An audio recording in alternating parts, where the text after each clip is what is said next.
G'day there guys, really close Marky here, and today I'm here to tell you that I did spend 10 minutes in the sun, and eventually I will not look like a vampire in a Kosovan jail cell. Here today to read some more posts from r/relationship advice. So with that said, I hope you guys are having a bloody good day, and I want you to sit back, relax, chuck a prawn to the barbie. Let's get right into today's bloody good content. Thank you. Posted by user TA8998798, titled, "My relationship started as a prank, and now I don't know what to do. I have 5 friends, 2 female and 3 male, all in their early 20s, and they've been annoying me for some time about being single. I have never had a girlfriend, and I was the one who got made fun of the most for being single. Usually their jokes were lighthearted, but on occasions they were not. Some of their jokes were really low, but I let them slide because we were friends, although I never forgot them. They were more like insults to me, but I never showed it. About 2 months ago, they introduced me to a girl. Let's call her Emily, and we became friends pretty quickly. Soon we discovered that we have a few things in common, so our friendship turned into a relationship. Considering we were early into the relationship, things felt a bit weird for me. We bonded really quickly, and we enjoyed spending time together. 2 or 3 days ago, I went out with 2 of my friends. We were having fun talking about stuff until one of them asked me why Emily hadn't dumped me yet. I asked him what that was supposed to mean, and he told me that our relationship is a joke/prank. I asked him to explain, and he told me that all 5 of them were on board to prank me by having Emily play the role of being my girlfriend for about a week before dumping me. That was the plan originally, to which Emily agreed. That didn't go as they planned, and they then thought that she might pretend to be my girlfriend a bit longer before eventually dumping me. That also didn't happen, and Emily stopped hanging out with them. She pretty much cut them off from her life after we started dating. We got into a verbal fight that lasted some time, led nowhere, so I called them assholes and left. To say the least, I was really angry, and I called Emily immediately after leaving them to talk to her about this. When we met, she wanted to hug me, which I denied, and I didn't wait for a single second before asking her about this stupid prank. She became pale on the spot and started crying and apologizing for it. She admitted almost immediately that she was indeed on board with that, but she also said that she dropped the prank entirely and decided to stay because she genuinely likes me. She likes that I treat her with respect, trust, and kindness. I asked when she was planning on telling me this, and she told me that she didn't know when or how to even say it. She said that she doesn't want to play with people's emotions, and that even agreeing to this was so wrong. But in hindsight, it turned out good because she met me. That's why she hid it from me. Our conversation didn't last long, and I went home. I blocked all my friends on all accounts, numbers, everything. I don't want to see them again. I don't know what to do with Emily. She keeps sending apologies, asking me not to break up, and that she'll make up for it. I don't know what to do. If she lied and manipulated me into this, what will she lie or manipulate me into tomorrow? I would find this entire situation comical if it weren't happening to me. Right now, I'm so disappointed in everything, mostly in myself. In the comments, Time Constraints says, "Keep and love Emily. Ditch the friends. They are assholes." OP says, "Already ditched them. Friends since we were 4 to 5 years old, and this is what I get? So cruel." Emily is a keeper. She dumped your loser friends way before you cottoned on to them. You need to treat yourself better and surround yourself with good people like Emily and not losers like them. OP says, "But how do I trust her from now on?" My advice from a random stranger who holds a grudge and hates people in general? I'm a woman, by the way. Give her a chance if you really like her and let her show you she is who she says she is. I don't care what they all say, no girl's going to pretend to date a guy that she doesn't genuinely like. Why would she? What's in it for her? She liked you, she didn't dump you, and she got rid of your friends immediately. Love and relationships are a gamble. You can't really trust anyone, but some are worth the chance. OP says, "I think she deserves a second chance. I usually don't believe in second chances, but at least she didn't deny it or lie. She told the truth without me pressuring her. I guess it's worth a shot.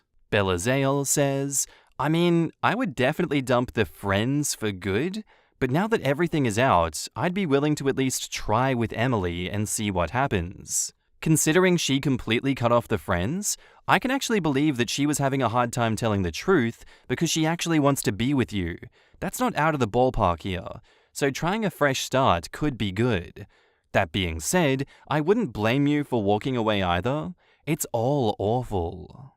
And OP replies, maybe I should give her another chance. At least she didn't deny it. She also told the truth without me pressuring her. Emily agreeing to play a part in this cruel prank is bad, but not coming clean with you about it after she changed her mind is entirely understandable. It's embarrassing. More importantly, how the hell do you say that? From your narrative, she seems genuinely to be contrite and cares about you. You'd be a fool to throw that away. If you agree to do something but then change your mind and not do it, that's the ideal outcome, isn't it? You didn't do anything bad. Everyone has bad ideas. It's how you act on them that makes you an asshole. She had a bad idea, sure, but she chose not to do it. This is reminding me of that story where OP goes out to lunch with friends and they're like, oh, are you going to tell your wife about why you decided to date her in the first place and how you didn't actually like her? You were just really good mates with her dad and he put you guys together and you decided to climb the company corporate ladder because of that? How your entire life, your success and money impinged upon this fake relationship you started with your wife in order to climb and be successful? Yeah, when are you going to tell your wife about the lie that is the foundation of your relationship with her? That story is very much ringing in my head right now, and understandably, people are very split about these issues. Yes, OP, your relationship did start as a prank, but I think Emily did everything right here. I can understand why she didn't say anything to you because, I don't know, if it's one of those things that doesn't have to be said, maybe you can avoid it forever and eventually it'll come up as a joke one day when you're past the point of those friends being in your life anymore. I can understand why she did it. It's not an excuse, but I can see the rationale. Overall, I think Emily's choices are more good than bad overall. So I'd say she's in the clear, and I would urge you guys to continue the relationship. And now, onto the update. My original post blew up, which I didn't expect. Thank you all for reading and sharing your advice and opinions. I had a proper talk with Emily, and I just wanted to share what I learned and how I will proceed forward. She had been sad for the past 2 or 3 days, pretty much since I confronted her with the truth. She apologized again and hoped that I would give her another chance so she could prove to me that she is a good person and that she will do everything to make up for her mistake. I didn't speak much during this conversation. I mostly let her talk. However, I'm not a complete idiot, and as some of you pointed out, what would have happened if she didn't like me, if she proceeded with all that nonsense? So I asked her, and, to say the least, she was horrified. She was speechless. I asked her what the end goal would have been if she didn't like me, playing with people's feelings before discarding and throwing them away like they're trash. She kept crying and said that she didn't know. She had no answer to what she would have done in that case. I told her that she really should think things through before doing them because this time she had luck on her side, and next time she will have to bear the consequences of her actions. She admitted that it was a really bad decision and that she should have known better. She cried again, and she seemed embarrassed, perhaps because all of that probably showed her in a really bad light, something she didn't want. In any case, she seemed really sincere, so I let it go. I told her that I would give us another chance, but under certain conditions: honesty, loyalty, and openness. If we encounter any problems, I want an open and honest conversation. We will also start from the ground up, and she will have to earn trust. She agreed to all of them and promised to do even more. She was really happy, and I don't recall seeing somebody so happy in a while. I don't know who the real Emily is. We've known each other for a short period of time, so I guess I'll soon find out who she actually is. Some of you said that I should ditch her too. I thought about it, and I might sound selfish, but I have nothing to lose here, so I will risk it. I have never had a girlfriend or been in a proper relationship, so this could be a good learning experience. To me, this is a win-win scenario. If it fails, it fails. I tried my best. If it succeeds, even better. I have a girlfriend. Edit. I forgot to include this in my post, but based on what I heard yesterday and today, not all of them were actually on board with pranking me like this. While they all initially agreed on the prank, it wasn't supposed to unfold the way that it did. The two individuals mentioned in the first post essentially pressured the others into participating, and those two didn't have anything good in mind for me. The rest simply went along with it, which doesn't make them innocent either, especially since this has been happening for weeks without any of them saying anything.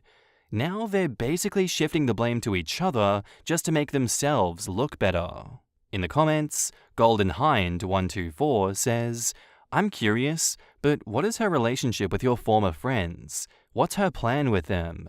And OP says, from what I learned yesterday and today, as I mentioned in the edit, two assholes from the first post took the lead on this stupid prank and pressured the others to participate. I don't plan on playing detective to figure out who is telling the truth. I know that I have no intentions of ever speaking or seeing those two again. As for the others, I guess time will tell. If they show genuine remorse, then I might stay in contact. OP adds more context. Early 20s, two guys pushed this shit show. I guess the idea was to give me hope or some taste of what relationships are. They maybe thought that I'll get emotionally invested immediately, that I'll be clingy. Honestly, no clue. The more I think about it, the more I realize how stupid and messed up it is. Istara says, the ages of the people involved in this and the length of time they've all known one another makes this utterly effing weird. I don't know, it sounds like they've been assholes to him for a long time and he's only just realized they're not his friends. I thought it might be the opposite. He knew that they were assholes and might join in on it himself, but they'd never turned it on him before. Shocked that the face-eating leopards ate his face, as it were. Nah, he stated his friends were always jerks to him, but he just thought that's how friendships go. I've been in groups like that, and especially with friend groups that have more males in them, roasting is acceptable behavior, and the lines can get blurry. I was the butt of the joke in a previous friend group, and when you've been that for so long, you don't question it until something really messed up happens, or you make friends outside the group and realize people don't have to laugh at you to be your friend. Yeah, something that hits home. Hell yeah, let's go. Sad that he went such a long time with these people that did not like him, and people that would not stand up for him to others in the group. Sorry to say, but those friends that went along with it and didn't mention to OP that this was a prank to him are just as bad as those leading the charge. It's just insane how wrapped up you can get in friend groups that are not good for you, that are actively preying on your downfall and putting plans in motion one step at a time to actually derail you emotionally. Like, that is so cruel what these people did to him. I'm very much glad that Emily wasn't that person and didn't go along with it and it instantly cut them off. But at the same time, I can see where those of you who in the comments will say, I don't know how he could trust Emily again, that foundation was rotten, and she will do something again in the future because it started on a lie, she will lie again, she will hurt him. I personally think that reality and this situation is a little more nuanced, and I feel like she has redeemed herself here. I think she is worthy of redemption and forgiveness, but I can see where people as well come from saying that no, you should break up with her, you shouldn't trust her again. And let me reiterate that we have established that I know Jack and shit, and Jack has once again left town. But I'd love to know what you guys think of this. Are you more big-brained than me? Have you extrapolated the situation further into space than I already did? Let me know. Our next post is by user BoringGeneral7902, titled, Am I the asshole here for getting upset with my family for using money that was meant for my college to fund present and future medical costs? I am 17. I am the youngest of 4. The age gap between our mother and father was fairly large. Our mother passed away from cancer back in 2019. Each of my siblings had their entire college tuition paid in full. Now, because our father has fallen ill, my siblings have taken it upon themselves to make sure that all of our father's money goes towards his present and future medical costs. Turns out my father made the oldest his power of attorney, and my brother's logic is I can borrow money to go to school, but borrowing money for medical care is not as easy. I understand this, but I still find it unfair, especially because all of my siblings make good money. Each of them are driving 100k plus cars. I got upset with my siblings, calling them a bunch of names because they could afford to pay for the care of our father's needs. Yet they don't, and would rather screw up my future. Am I the asshole for snapping and feeling as if my siblings are screwing me over?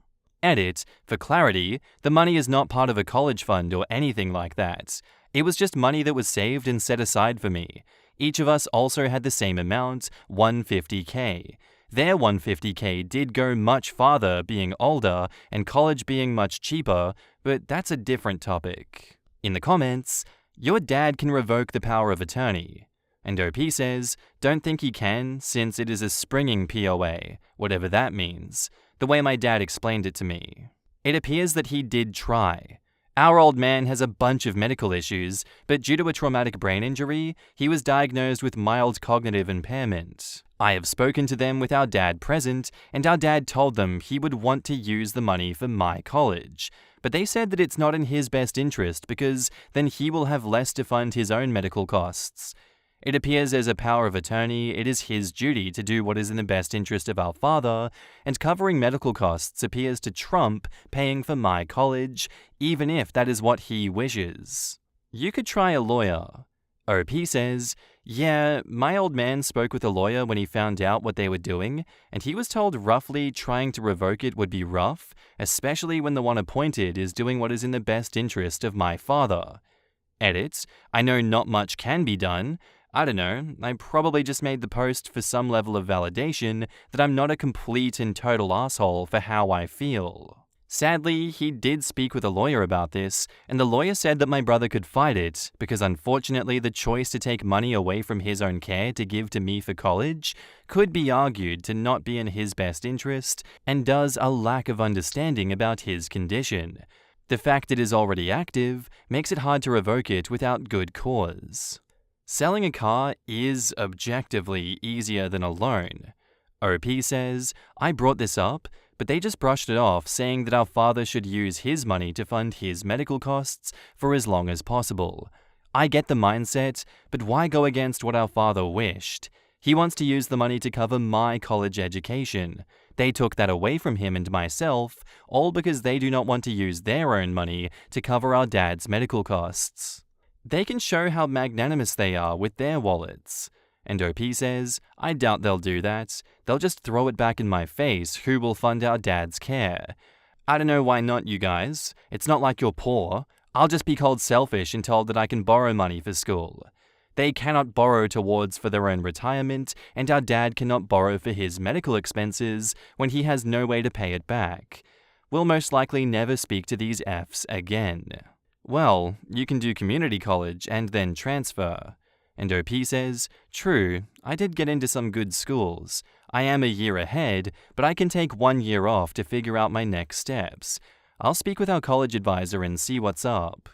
Yeah, to me it kind of just sounds like they are absolutely screwing OP over and waiting for him to die much sooner so they can divvy up that 150k and put it towards themselves once again instead of letting OP have the money. These guys got to make use of good economic situations, so now they're going to pull the ladder up and kick OP in the face as she's falling down. Real stand-up individuals.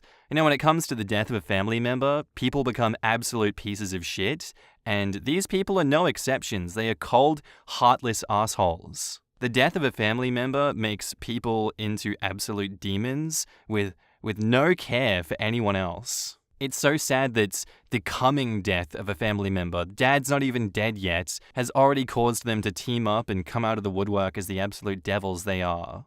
It's sad that good cause in this situation for revoking the power of attorney can't be that the dad thinks that OP's future is more important than his future because he's dying.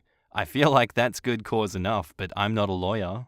This is just such a sad situation because OP is genuinely powerless. I don't think there is anything you can do but sit and watch as all opportunities that were set up for you are now stripped away from you. And now, on to the updates. Thank you for the replies. I did want to clear up one thing since, for whatever reason, people are thinking I don't care about my father being ill. Of course I do. This is not about that. If my siblings did not have the means, albeit with some sacrifice, to cover our father's medical expenses, I would not be here. I would understand that his care comes first. They can afford it. Each of them makes very good money. Hell, the oldest himself owns over 7 multi-unit properties. He could most likely afford to cover the care himself without feeling it too much. This is why I'm upset. Even our father is upset because he thought my older brother would understand that what he wants most in life is for all of us to be happy and successful. Please do not think that I am not upset that my father is ill. I am. But this post is not about my father's illness. Thank you for all the suggestions. I will try one more time to have my father and our family sit in front of his lawyer to see what can be done. My father has already spoken with one, and he has told me that it would be an uphill battle due to his medical issues not exactly being something that do get better, but more so ebbs and flows. So the likelihood of his care levels increasing as time goes on is extremely likely. Even still, I will see if we can come to some agreement. Maybe not pay for everything, maybe just earn Mark 2 years' worth. Or provide me a zero-interest loan against our father's assets. If not, I will speak to my school's college advisor and see what can be done. This is in my final year in school, just hit 17, so I can take the next year off to figure out what can be done. I do have money that I've saved up from my job, so I can afford 2 years of community college, and hopefully with my AP credit, that will lower the cost even further. I just have to speak with the advisor and see if that is the best course of action, or if I should just take the classes to pad out the GPA and transcript. I also know that I'm not entitled to my father's money. The difference is that this is what my father also wants. We're annoyed because my older brother may be within his legal right to do what he is doing, but it hurts because he's also going against the wishes of our father. Either way, thanks for the information and advice. In the comments, how close are you and your siblings? OP says, wouldn't say exactly close. The age gap between us from oldest to youngest is 25 to 15 years. We grew up vastly different lives. If I had the means, of course, I would pay them back, and I would also help pay for our father's care. Splitting the costs across all of us just makes sense. Your dad living is more important. And OP says, I do care about my father. The thing is, this post is not about my father. If my family did not have the means, I would understand. But they do 100% have the means. Would it mean cutting back on stuff? Most likely, but they wouldn't go broke, even more so if they split it between the 3 of them. Each of them do very well for themselves. We do not have to live in the world where our father does not get care, and I do not get the same opportunity that they had. This is also why my father is upset. He has other means to cover medical costs. The house, LTC insurance, other investments. My oldest sibling is just trying to min-max our father's money so it lasts as long as humanly possible. I understand, but it still sucks. Similar Shame says, what the actual fuck? Those siblings are screwing over their youngest sibling because they don't want to have to touch their own rental properties? Jesus effing Christ, I hope they go broke. Rental properties they probably only have been able to afford so early in life because they had no college debt or loans. They all got $150K. $150K 30 years ago is much more than now. The way he's choosing to do that is disgusting, seriously. Money and the high cost of parental care often brings out the worst in people. The homes my mum was in before she passed, my sister and I were told repeatedly that we were the unicorns because we never argued about the cost of her care, never bickered over our inheritance, and they never had to referee or pull us physically apart while fighting. I witnessed a couple of doozies while visiting mum. People trying to limit necessary medical care for mum and dad in order to give themselves more money later. Yikes. We could have had a significantly higher inheritance if we had stuck my granduncle in a worse home. But having him be happy and well cared for, honestly, it was such a kind place, with a boss who cared and great staff for the last years of his life was so much more important. OP's siblings be like, pull yourself up by your own bootstraps, just like we did, with the incidental help of $150K each from dad, but you don't need that. Honestly, I get her frustration. She's dealing with her dad being ill, and now the security she thought she'd have is gone. It's a horrible situation to be in. And she was 12 when her mum died, which is a lot of loss already to deal with. Dad 100% effed up. It may actually be where the power of attorney brother can't spend the money on college for the youngest once she turns 18. What Dad should have done was put exactly $150,000 in trust for the youngest, for college, and then done the power of attorney. But if he's getting any sort of government medical, it might affect it to give money away like that once the child is 18. Again, yet another story that is highly nuanced and very sad, because I put $150K into a calculator just then, and 30 years ago, that was actually worth $330K in today's money. Which is insane, because $150K is very generous, but I can't imagine getting $330K towards college education today. That's so much money. Not to mention that on top of that, OP's mum's already dead and OP's dad is going to die, and that's shocking enough. But now your siblings are cutting you out of their lives, essentially. Why would you stick around with these people if they're intentionally screwing you over? They're complicit in this. OP's going from a family that was sticking together and being strong, relatively stable, to losing both her parents and essentially maybe being cut off entirely from the rest of her family and support network that are closest to her. Having to deal with that going on 18 years old is far too much. That is so stressful. My heart pours out for you, OP. I can't imagine the stress that you are dealing with right now. I feel so bad for you. I genuinely hope that everything sorts itself out, that you do get the money that your dad wants you to get so that you can set your future up. But it's really not looking likely, and I'm so sad about that. Anyway, guys, that's where I'm going to end today's episode. I do hope you enjoyed. If you did, let me know what you thought about it in the comments down below, and I'll see you in the next one. Bye.